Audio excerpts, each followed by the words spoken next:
কত সুন্দর হয়েছে ভাপাটা, দেখ খেতেও ভালো লাগবে। শুকাই বীজগুলো কি সুন্দর না, তাজা তাজা। হ্যাঁ খুবই ভালো, হ্যাঁ, আর মাছটাও তাজা আছে। হ্যাঁ, এই যে লবণ দিয়ে নিচ্ছি, এবার হলুদটা দেবো।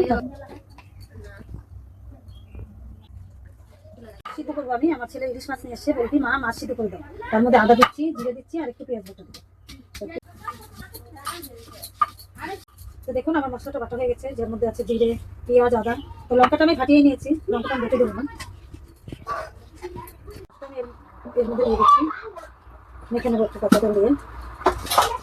এর মধ্যে হলুদ দিয়ে দিলাম, লবণ দিয়ে দিলাম, এর মধ্যে একটু কাঁচা তেল দিচ্ছি। এখন ঘরের মধ্যে একটু তেল দিচ্ছি, এর মধ্যে জিরে ফোড়ন দেবো একটু।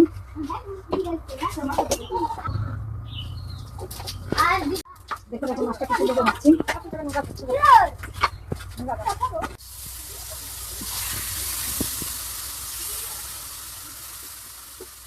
ভাপা হবে, তার জন্য একটু জল লাগবে, একটু জল দিয়ে দিচ্ছি, অত বেশি জল দেবো না।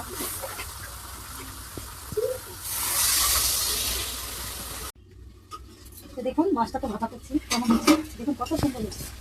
এখন আমি নামিয়ে নেবো।